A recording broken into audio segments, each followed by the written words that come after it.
everybody. My name is Matthew Darius. I work for New York ASBO, and I'll be running all the technical aspects of the webinar today. If you'd like to participate, ask any questions. There's two different ways you can do that. The first way is using the chat window on your GoToWebinar control panel. Typically, that's off to the right-hand side of your screen. If you don't see that, there should be a tiny bar with a orange arrow key on it. You can click that, and that'll maximize everything so you can see the windows.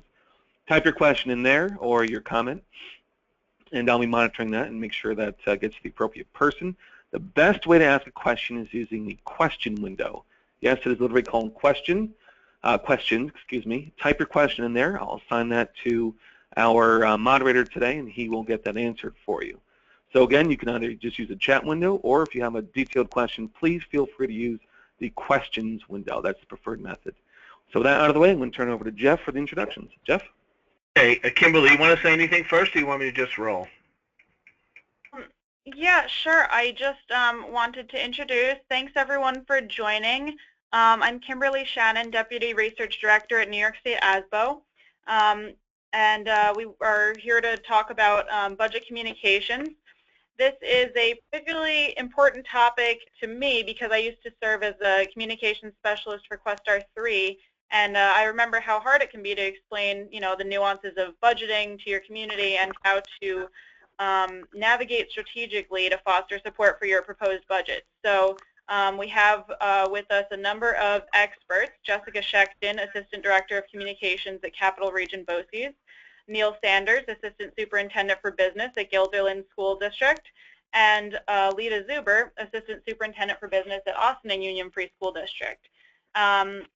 And I'm hoping that you can gain perspective from them no matter what your situation is, as Neil and Jessica have worked together on communications before. And Alita's district has largely managed their communications without a BOCES, so I'm hoping that everyone can gain something from this. And with that, I want to turn it over to Jeff Olafson, President at Staff Development Associates, who will be facilitating our webinar. So take it away, Jeff. Okay, sounds good. Thank you, everyone. Just an opening comment about the concept. This is third in our series, and one of the things that we wanted to do in this series was to do something a little different than your typical sage on the stage presenter in webinars. What we wanted to do is have an opportunity to hear from practitioners in the field, your colleagues who are really in the trenches and doing the work every day, and to really keep it less ethereal and more practical in terms of strategies that people are using. And we hope we'll hear maybe even from some of you through questions or comments some of the strategies using in your district. Anyway, what I'm going to do is ask our panelists, and we have three today, to introduce themselves. Why don't we start with Alita? Can you tell a little bit about your background and your district? Hi, I am the Assistant Superintendent for Business at Ossining School District. We serve a diverse population of students. We have 50+ free and reduced, 50+ Latino. I've been here for 5 years. I've been in school business administration for 16 years. Okay, sounds good. And Jessica? Hi, I'm Assistant Director of Communications and Public Relations for Capital Region BOCES. Our communications service currently works with about 55 school districts and 4 different BOCES around the state to help develop and implement communication programs to engage with their communities. And Neil?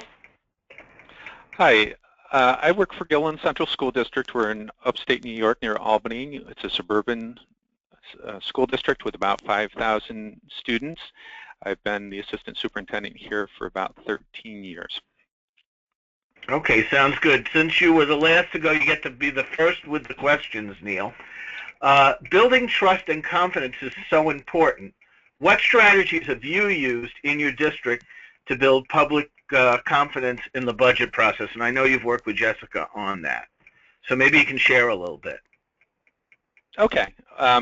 Well, what I'll start with is we do work closely with Capital Region BOCES in terms of our strategies around budget communication. And they help develop some of the guiding principles that we work under. One of those that we always start with is what is the purpose of whatever activities that we're doing to make sure we have a plan and an outcome that matches. So not just jump into something, but what do you expect as an outcome, and building the process around that. I would say just generically some of the things that we like to do. We like to start the process early. We started actually in November, start talking about the budget. We communicate about it often, so we're trying to make sure it's relevant and fresh with people, and communicating in a variety of ways.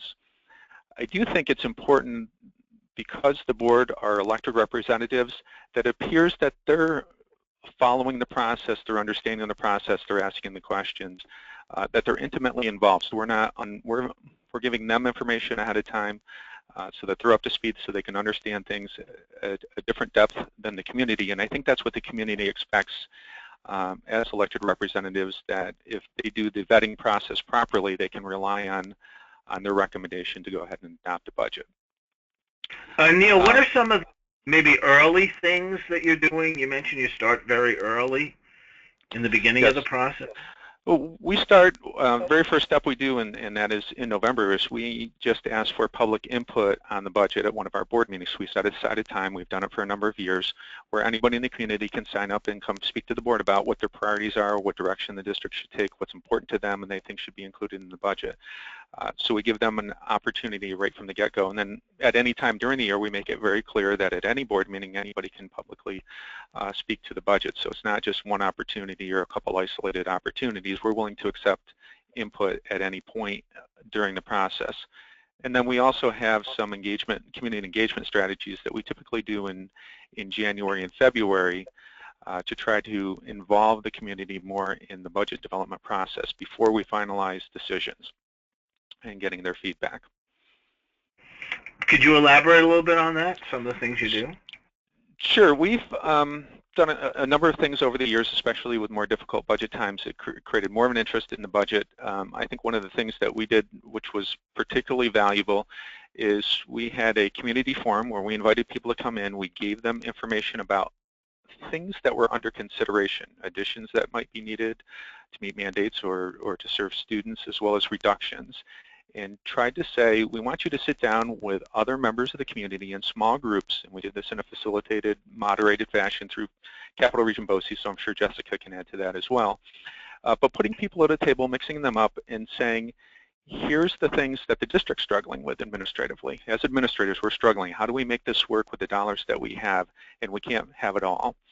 And having them sit in the same seat that we sit in and work through that process and get their feedback and recorded their feedback about what are the priorities. And what it really showed is there's different perspectives. People sometimes think there's only their perspective. They got to hear other perspectives about from different people about what's important to them in the budget process, where the money should be directed, but also the struggle that we have of you can't have it all. So if you want that, what are you going to take away on the other hand?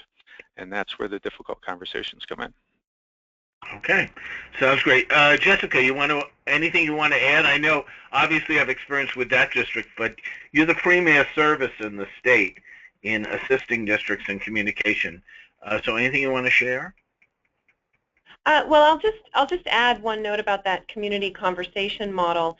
So often I think districts feel locked into a board meeting kind of format for a community meeting, which, if you think about it, a board meeting setup is really intended for a business meeting. You're conducting business and the board's doing the work and you simply have an audience.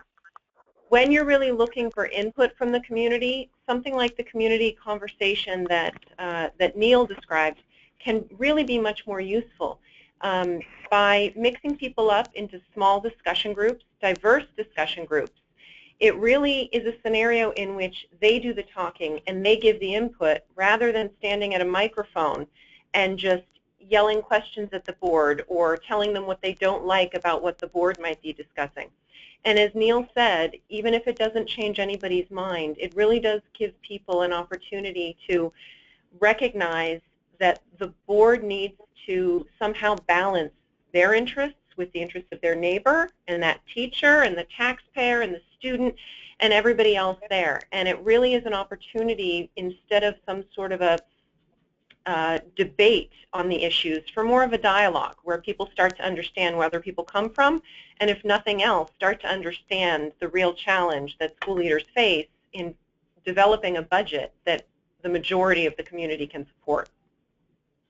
Okay, thank you, Jessica. Alita, you want to take the same question? What's some of the strategies you've used in your district to build public trust in the budget process? Well, I think it's important when you're having conversations with constituent groups that you tailor your message to that group.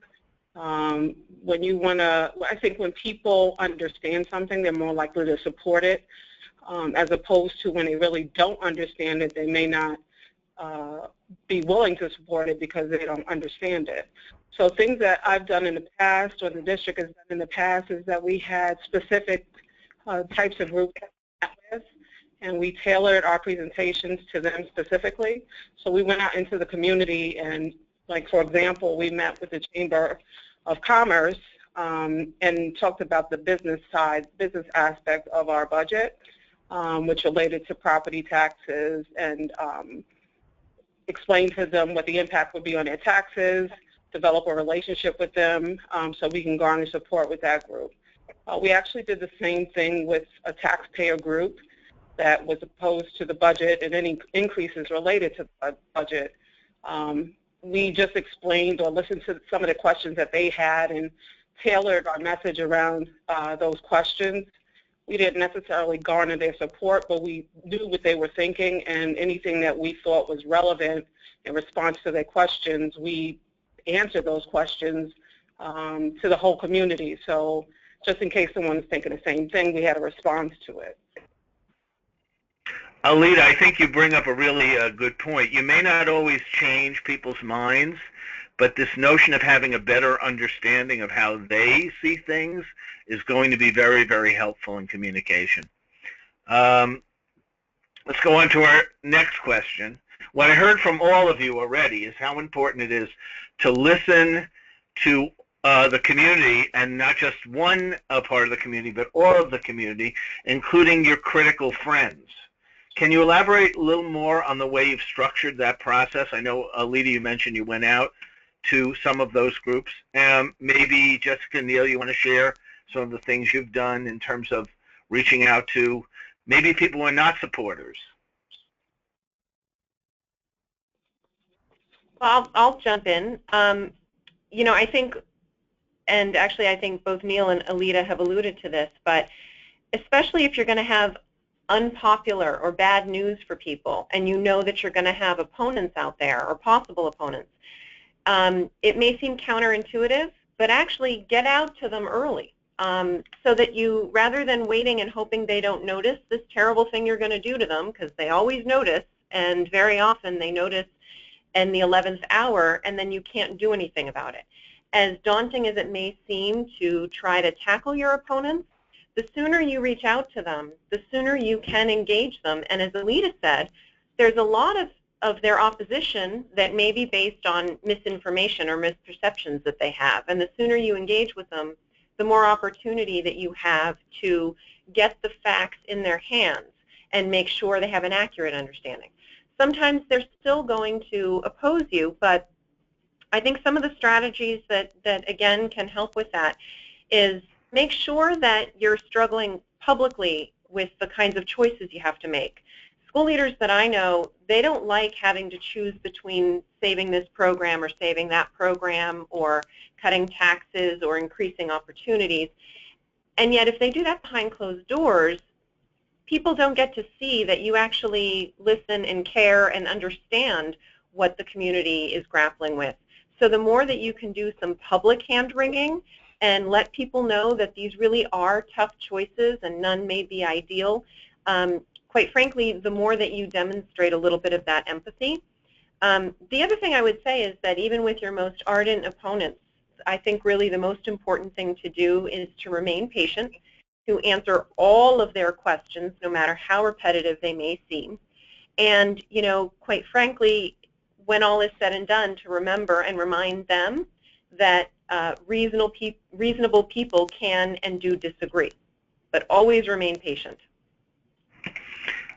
I think that's great, Jessica. One thing that definitely struck me was how important it is for your public to see how much you struggle with these challenges, and so put it out there. because that says something about, that I think builds trust and confidence in the kind of ways that leaders make decisions. Even if you might not agree with the decision they make, you know at least they have your interests at heart through their conversation about how challenging this was. Neil, you have anything else maybe you want to elaborate on about that? Well, I think also when structuring the message and knowing who your critics are, is there's a certain number of your community that you can count on to support you. So when you're down to the people that may not support you, there's some that you're going to be able to sway, and there's some that you aren't going to be able to sway no matter what you do. And we always try to put the emphasis on those that are on the fence, that you could potentially sway, and providing them with the information they need to get to the point where they see and support what you're trying to put forward, and then can be an advocate for you as well. So to me, it's about where do you put your energy, and there's some people that you can't turn. Those aren't the people that necessarily you want to spend all your time and effort with, but the people that you can, that's your target audience, and that's who you work toward. And I think the other thing is that sometimes it requires going outside of the community forum and contacting people directly. So if you have somebody that you know opposes you, it might not hurt to reach out and say, let me tell you about this. Let's have another conversation. Sure, you're understanding our perspective. You have all of the information you need to make an informed decision, because those people do carry some weight within the community. And if you can win them over, and we've had that happen a few times where we've taken some critics, and because of the things that we've done and being upfront, open, and honest, we've had those people come back and become supporters. Doesn't always happen, but it can happen, and I do think it's worth some effort there to try to win those people over. Okay, sounds good. Anything else, maybe Alida, you want to add? The only thing I would add is that we were in the middle of a bond trying to get the community to support a bond for $41.5 million. The bond was actually defeated the previous year. So we reduced the bond, and I found out during a meeting one of our biggest critics had been telling everyone that the bond really wasn't 41.5, but it was actually 70 million with the interest. So I sat down with the person and explained to them why the bond wouldn't be 71 million, mainly because of building aid. So I developed something very simple, which was a pie chart to show the difference in the principal, the interest, and the building aid. And when all those things were presented together, you can see actually for us there was no impact on the tax levy. So based on that conversation, the community actually was able to relate to that simple pie graph, and it became known as the zero interest bond. So even just an individual conversation and meeting with them, I think is important. And I mean, this person was like the really biggest critic of the school district, and he actually became a supporter of the school district. Okay, sounds good. Before we move on to our next question, and I like to ask people if they might have any questions for our panelists. Jeff, I have a quick question for everyone. I love that everyone seems to have their own way of communicating with, getting some two-way conversation rather than just kind of like lecturing your community members. And my question is a bit technical. After these small group conversations or whatever it is that you do to have your community engage with each other, how do you make it clear that you're responding, or do you make it clear that you're responding to any questions that evolve from those small groups? After the small group session is done, maybe do you address it in that meeting, or do you wait, meet with the board, come up with a solution, and then do you say, you know, we are reacting to this conversation that happened, or do you just change it in your proposed budget, put it out there, and not necessarily say this came out of a conversation that had, you know, taken place at such and such meeting? Anyone can take that. Yeah. I'll mention that many of the districts we work with, if they are doing those kinds of community conversations or community input sessions, we recommend that there are note takers, and we recommend that those notes are compiled and shared publicly with the community, for instance, on the website. When we facilitate input sessions like this, Generally, we tell the participants, if you have questions, we're going to take them down and we're going to get them to the district leadership so that they can answer them. Again, you want the input session to be focused on residents bringing forward their thoughts and ideas and not have it sidetracked into officials answering questions. And so we work with the districts to get answers to those questions, and generally, whether it's closing schools or a capital project or budget communications, recommend that FAQ go right up on the website. As I think Alita said, if one person has the question, there's probably dozens and dozens of people that have the same questions. So we absolutely recommend getting that information right out there, even for those people who perhaps didn't attend the session. Absolutely great point. You know, if you think of these things as an isolated event, you're missing an opportunity to educate your community, everybody in the community, about the questions. So, and because there are many people who don't come out but still would be interested in the answer. Anybody else want to jump in on that? I'll just follow up with Jessica. I mean, that's the model that we use here at Guilderland. It does become very effective. There are a lot of people that aren't aware of what's transpiring or isn't able to make the meeting, and we find that they often are going to the website to follow up on those questions. So we also get questions back from them, which means they're more informed now about the process, and that's what we think is important going forward, is that whatever way possible, people become aware of and stay informed about the budget, and that's a great opportunity for people to do that. I actually have a question also, actually for Jessica. You mentioned the website. Are there any other ways, because districts are always looking for kind of new medium, any other ways that you might suggest getting the message out besides the traditional portal on a website?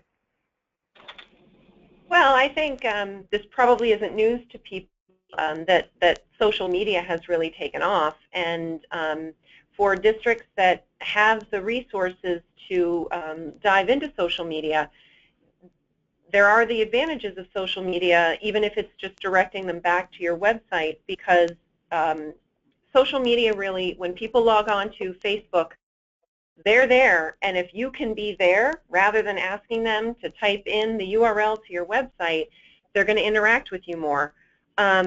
An area that we've really been seeing a lot of growth in terms of what we do with districts, even on topics such as budgets or capital projects, is video. I actually just recently read an article that video streaming now accounts for something like 70% of home broadband usage. So people are watching videos more than they're surfing the web, more than they're checking email, more than they're even spending specifically in social networking. So, you know, people love good storytelling, and increasingly they want to watch those stories. I also would just say I know of at least one district that in recent years has turned its budget meetings, they've offered them, streaming them online, and that people can, through things such as WebEx or GoToMeeting, actually participate from their home. And what they've seen over the years is they maybe get a dozen people in person now, but 50 or 100 people are actually participating in the meeting from their home. So that's another interesting area where we've seen a lot of growth. Okay, sounds good. Anything you want to add, Alita, or should we move on to our next question? The one thing that I've been trying to work on is live communication. So, for example, if somebody's at work and they had a question, they can actually interact with the person live. So last year we introduced the live chat. We had it maybe once a week in the beginning, and as the budget date approached, we had a live chat available more frequently, and also on the date of the budget, because we found that there was a lot of questions during the day of the budget. So that's one thing that we're looking at. And with regard to videos, I found the shorter and the quickest point that it makes is the better. And sometimes it doesn't have to necessarily be a professional video. It could be a video, for example, that one of your employees did on their personal camera. For example, when we did the bond, people were questioning the purpose of the bond with regard to boilers, and we explained to them that the reason why we needed to change the boilers because we were using an old oil that was very viscous, and we needed a new boiler that burned number 2 oil. So we went, the guy who runs the boiler, he went downstairs and he basically poured out some of the oil, and when it poured out, they could see how thick it got. And that was very effective, and people understood, and we had no more questions about the boiler. Sounds great. In a way, I almost took the wind out of the sail, the next question. But let me ask it anyway, because maybe you can elaborate in a little bit more detail about this. So one of the emerging issues in communication is how do we continue to reach our audience when there are so many different and new ways of communicating?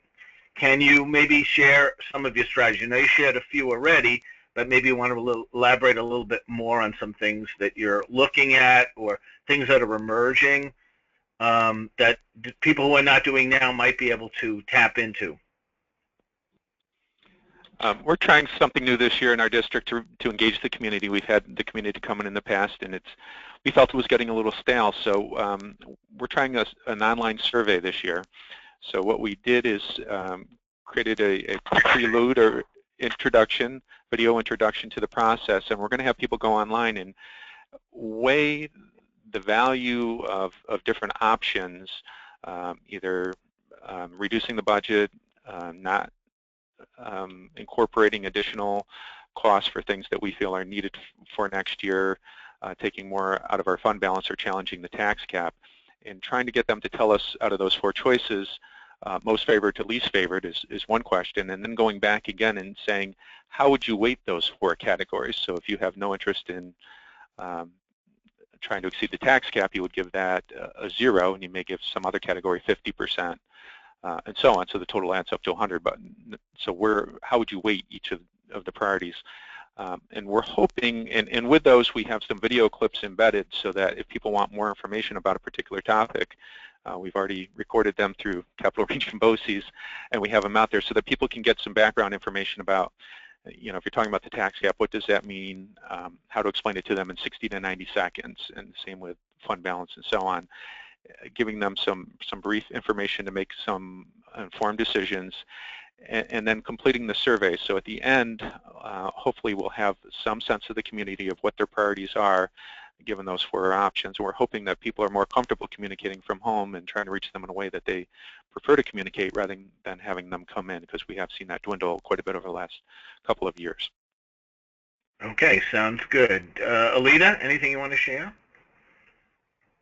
We did a survey a couple of years ago, but we did a more interactive survey. We actually had a group call individual taxpayers, and we actually made sure that we included children. We included residents that didn't have children in the school district because we haven't heard their voice, and we find that they are the group that are most likely not to approve the budget. So we wanted to make sure we reached them. That seemed to be very effective, especially for that group, because some of the feedback that we got was, this is the first time anybody has called me and asked me anything about the budget. So we actually had a group call all our residents and actually take their answers over the phone. Good. So, Jessica, I have a little bit different question for you along the same lines. As you know, for many districts, some of these new medium, they're new concepts. Any suggestions you might have, or things, I should say, pitfalls to avoid as they move into new media? I'm sure you're talking mostly about social media, which I know can kind of scare people a little bit because it is meant to engage and absolutely be two-way. And quite frankly, it does take a little bit of monitoring. If you launch a Facebook page, for instance, you do need to commit to knowing what's happening on there. So one of the things we always say is, if you really can't do it well, then maybe wait until you can, or start small. For social media channels like Facebook, definitely set some guidelines, set some policies for people. for your community, those who choose to engage with you that way, and publicize them. Many people are scared about those kinds of comments that would be seen as utterly inappropriate, talking about a student or a staff member in disparaging terms. But if you publicize those guidelines, quite frankly, then you can take action and remove a comment that is against your guidelines and communicate directly with that person. Here's why we did it. But simple criticism, quite frankly, we try to work with our clients to say that, actually, wouldn't you rather know when someone's saying that criticism? So as Alita and Neil have talked about, you have all of these ways that you can interact with that person, maybe get them the right information, maybe sway them a little bit, or just be respectful of each other, even as you disagree, rather than not really hearing that it's out there. So again, as long as you do have some resources to commit to it, we try to get districts to see that if someone's saying something negative about you on Facebook, chances are they'd still be saying it even if you didn't have a Facebook page. And at least this way you get to be part of the conversation. So I kind of have a follow-up to that, Jessica. As you know, we have districts of very different sizes and different levels of experience, different levels of staffing. If you were advising a district that maybe is taking a first step, this is kind of new for them in social media, what would you say would be just some good first steps? You know, I would say, I mean, obviously Facebook and Twitter are the two big ones. 5 minutes from now they may not be, but right now they are the big ones. So rather than dabble in a lot of other things like Instagram or whatever, that's probably where the majority of your audience is going to be. The advantage of Facebook is people can't hide behind a fake pseudonym. So again, with some rare exceptions, we really haven't seen the kind of negativity that people might fear. And so it actually is a good place to, again, fact check. Even if someone comes out, and we've had situations where people comment and say this terrible thing happened, and a district can actually jump right in, or sometimes other parents or community members can jump right in and say, well, actually it was a little bit different. Twitter in some ways is easier in that it's less of that two-way. I mean, people can certainly retweet or respond, but that in some way is easier to maintain. Again, I think the most important thing is to think through your policies, think through who's going to do it, and are you able to do it well. You know, sending out one tweet a year, you're not really going to get followers, then maybe it's not the time for you to go into social media and try some other things. You know, whether it's the kind of face-to-face communication, or as Alita said, getting into video. I think Alita made a really good point. Whatever you do, keep it brief, because that's really, people don't watch 8-minute videos. They watch, you know, 30-second videos. They watch 90-second videos. So the more you can sort of cater to our audience's taste and give them small nuggets of information, sometimes that's what can get through all of the noise. Neil, maybe you want to elaborate anything you want to share how you guys got started? Well, we've always tried to marry that with our budget process in terms of social media. So we have a BOCES communication specialist on site, and in tandem with reporting out in the budget through our typical means, board meetings and website, which she authors, she also takes the same information and sends it out on other forms of social media. And she's also monitoring social media, and that's what we found is very helpful during the budget process, because lots of times we're not engaged in that kind of conversation that's going on outside of the district. We only get the conversation that people share with us inside the district. And so she can also monitor that and kind of say, here, you know, I'm seeing some chatter about X, Y, or Z, and that's a clue to maybe we need to double back and reemphasize something, or we found that there's a need to go further in terms of our explanation, or bring it up at another board meeting and talk about it publicly again. So it is another tool out there, but it does require somebody's ability to be monitoring that at all times and then bringing that feedback to the district administration. Mm-hmm. Alita, any thoughts? No, I think everybody said everything. Thank you. I agree. That was a lot. Okay. But As Jeff, you know, Yes, go ahead. Deborah Cunningham, could I jump in with another question? But he can. Absolutely, Deborah.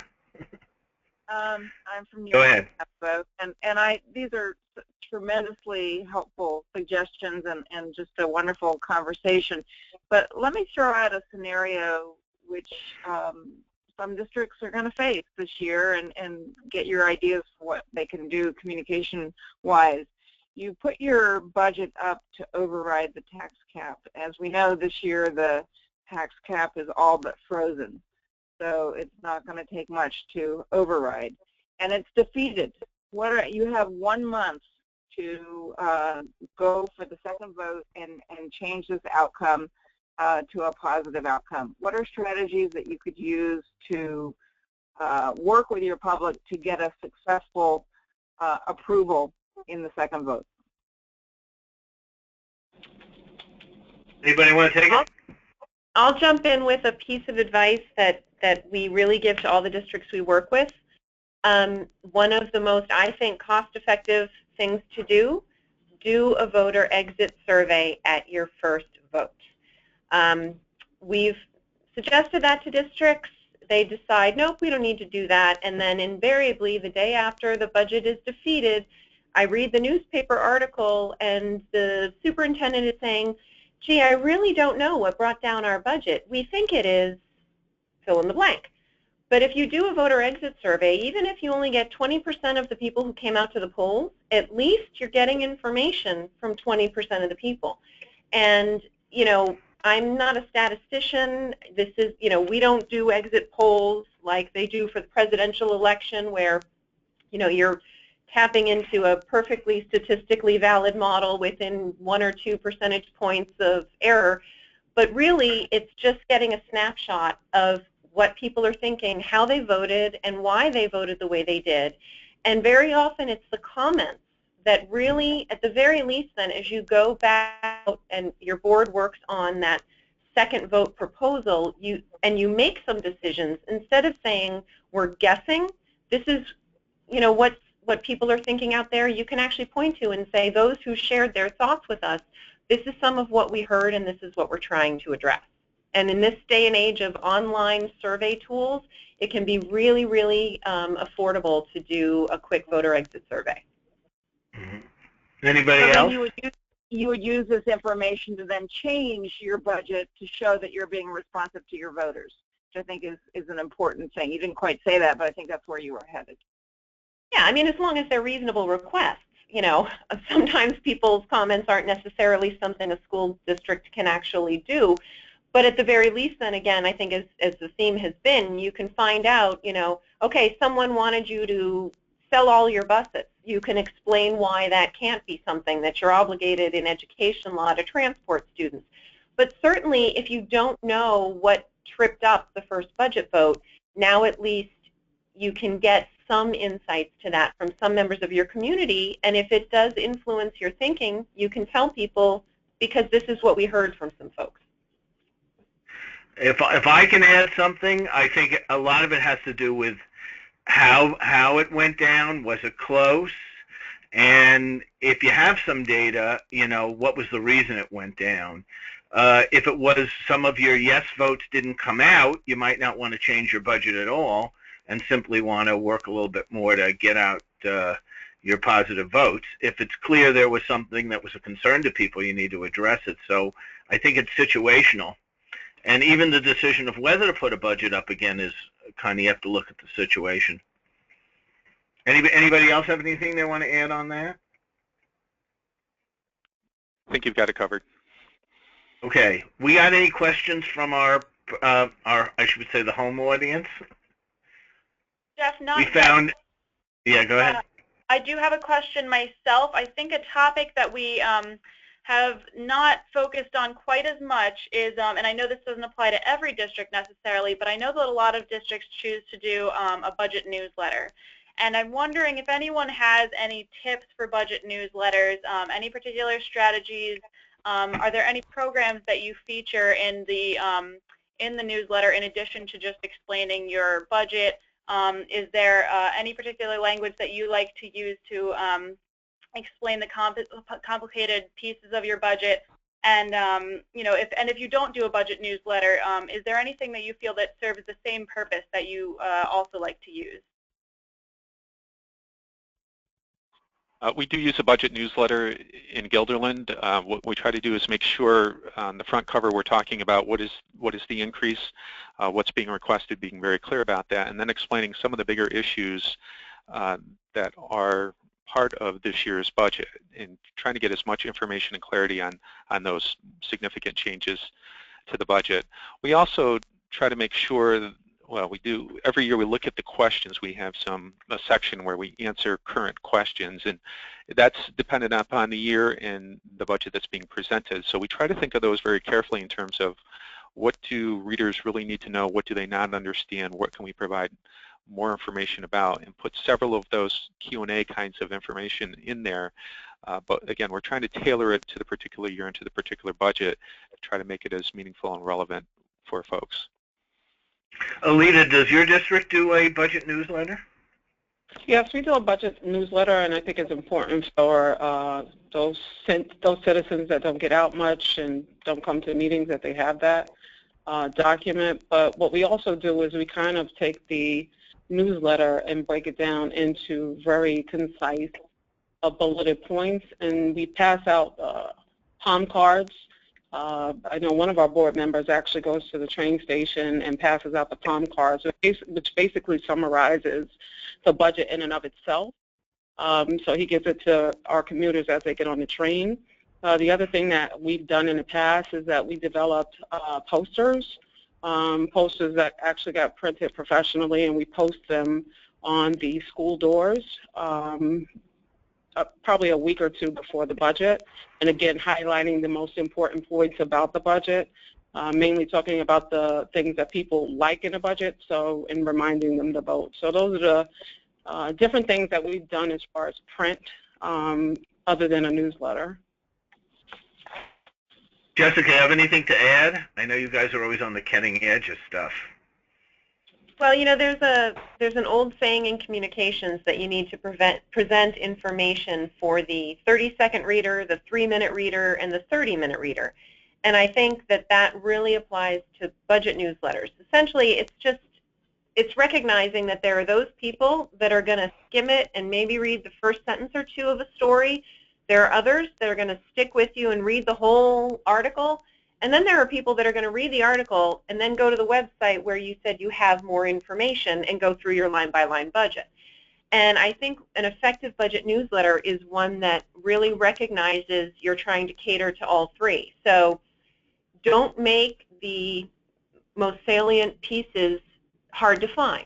Right there on the front page, tell people what's the budget amount, how much is spending increasing, and then, what are you estimating, whether it's your tax levy increase, or some districts are actually able to share some estimated proposed tax rate increases.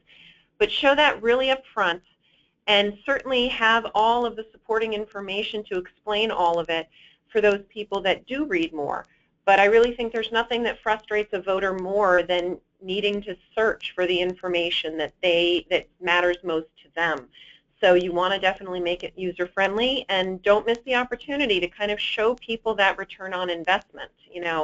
As some context around all the numbers, maybe try to include some stories about how you're using the investments from prior years, or how you plan to use the investment to actually change and improve things for students. Jessica, Okay. I want to follow up with one question that I used to receive all the time when I was a communications specialist, and I think I know the answer to this already, but is there a magic number for pages on a budget newsletter? Because that is, I know that one question that if you're a BOCES, you're going to have to ask your district how many pages of a newsletter they want to go for, and often I think this is a really challenging question for either superintendents or business officials who maybe don't feel totally sure of exactly what page number to go for. How do you deal with that? I don't know that there's a magic number. And certainly if you're trying to explain, if you've got a capital project tied in with your budget vote, or if you include board member bios and you have 8 people running for the board, obviously you're going to need more space for that.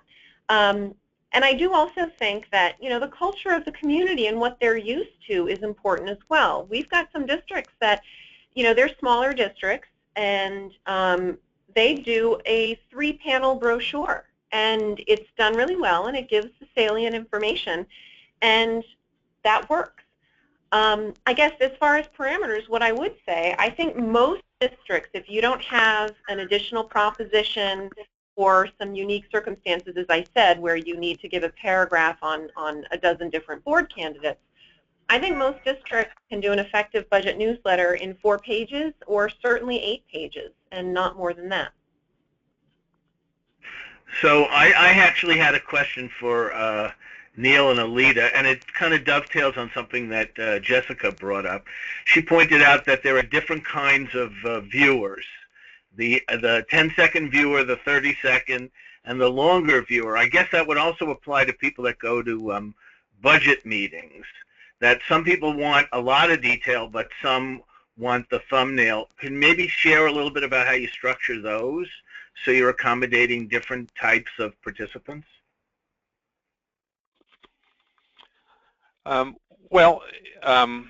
We have to utilize the time that we have available at budget meetings and so on. So like I said, sometimes we're talking about it during the board meeting where we have limited time. Other times we do have it on the calendar. We have a budget workshop. So as we get toward the end of the budget process and we're working our way toward adoption, we set aside a night where it's devoted to the board wrestling with what is the final budget going to look like, and we make public comment available at that point. So that allows for those people that are interested a more in-depth conversation around the budget.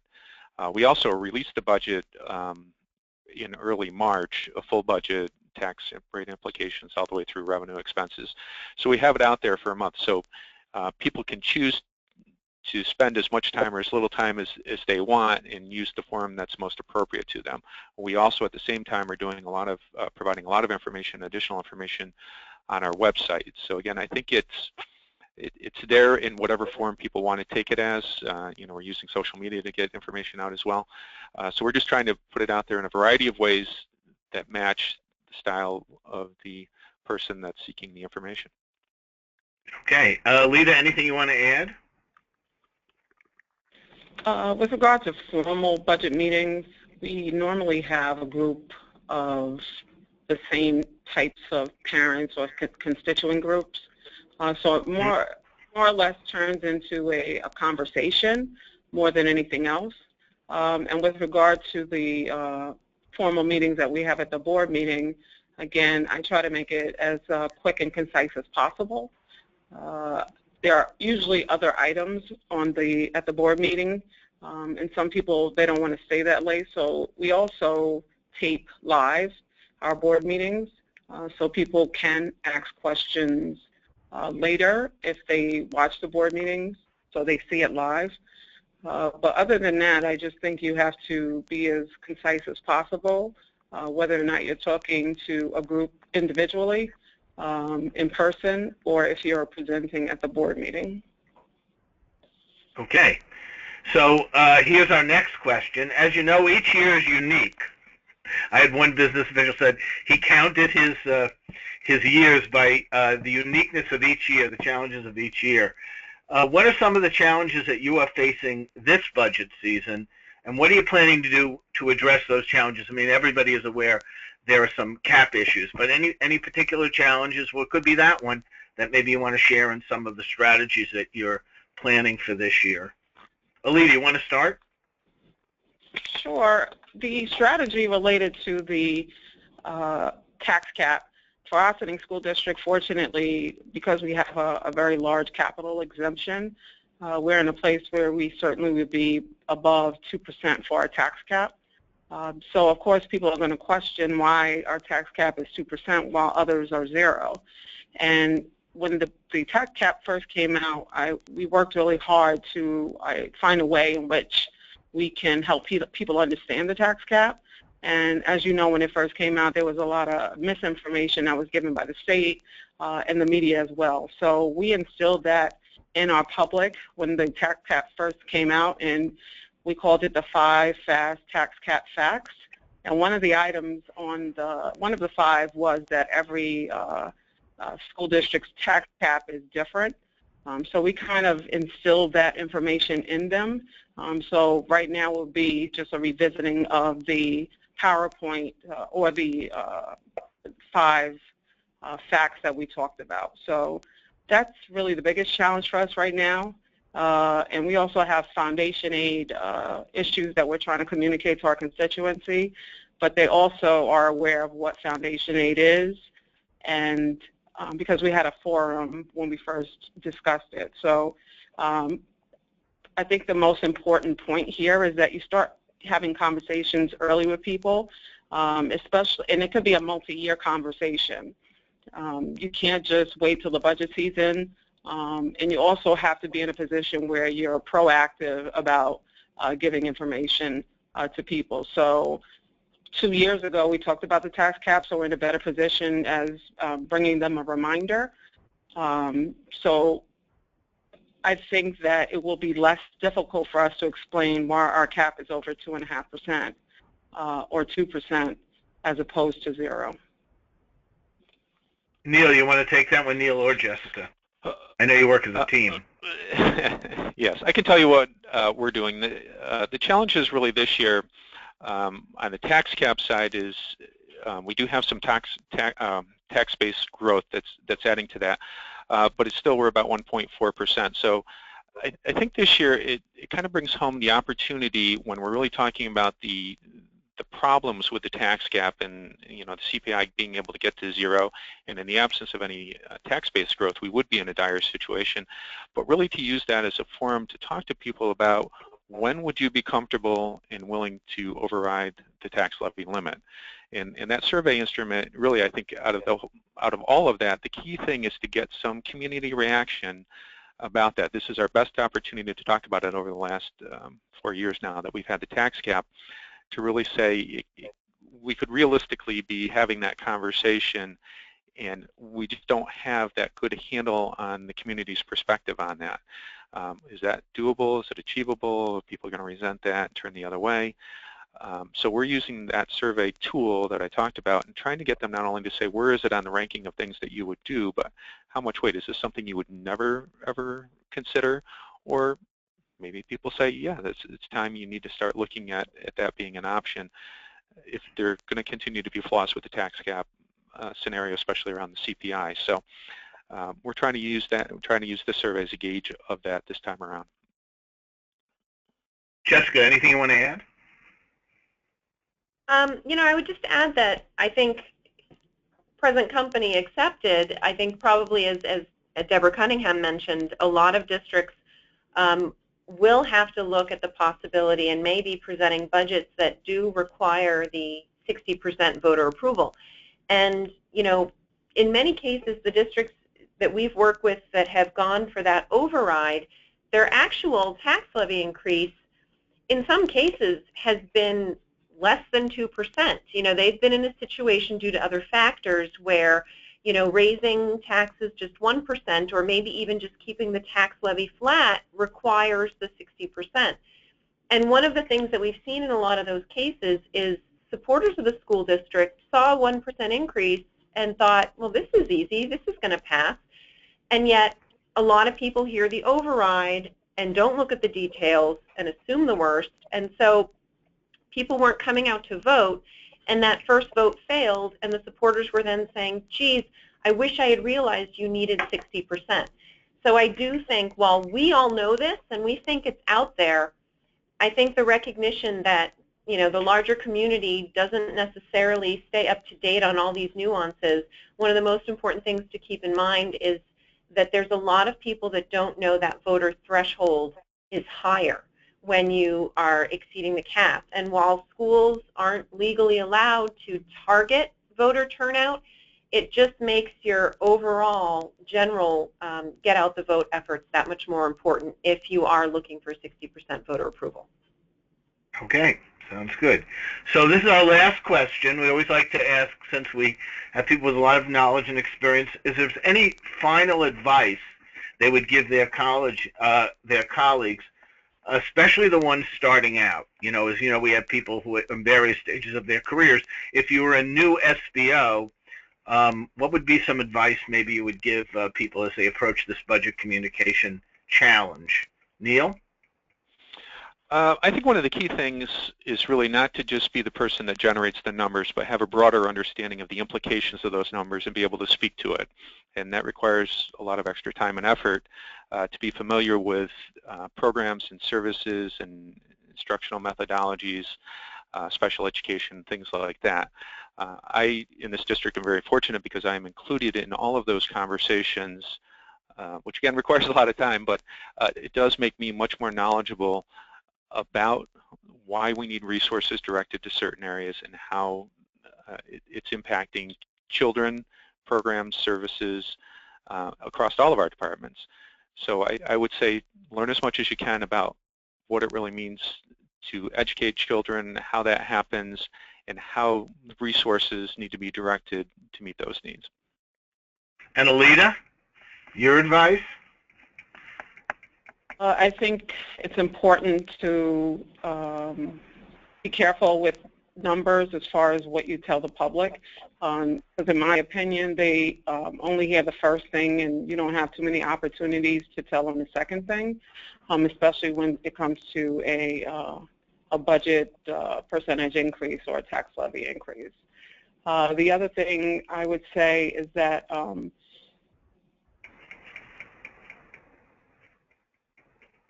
I think that's it for now. I drew a blank on what else I was going to say, so don't worry about it. Maybe That's I'll remember. Jessica, any last bit of advice? I would just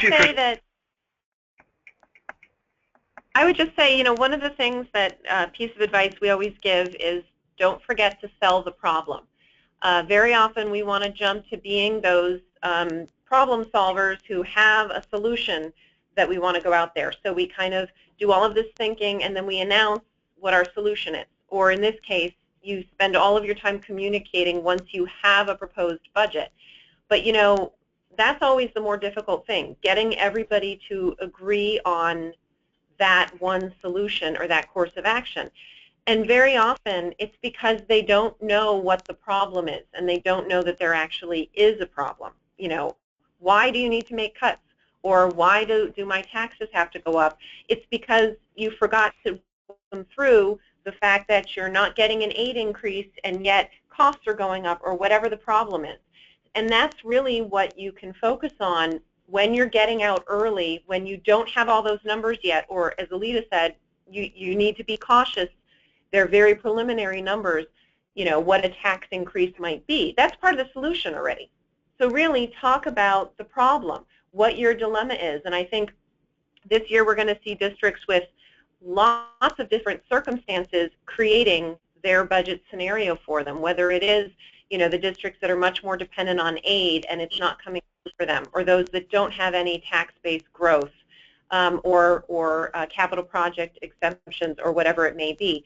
Don't underestimate the power of getting people to realize that there is a problem you need to address, and then they're halfway there on being open to one of the possible solutions. Okay.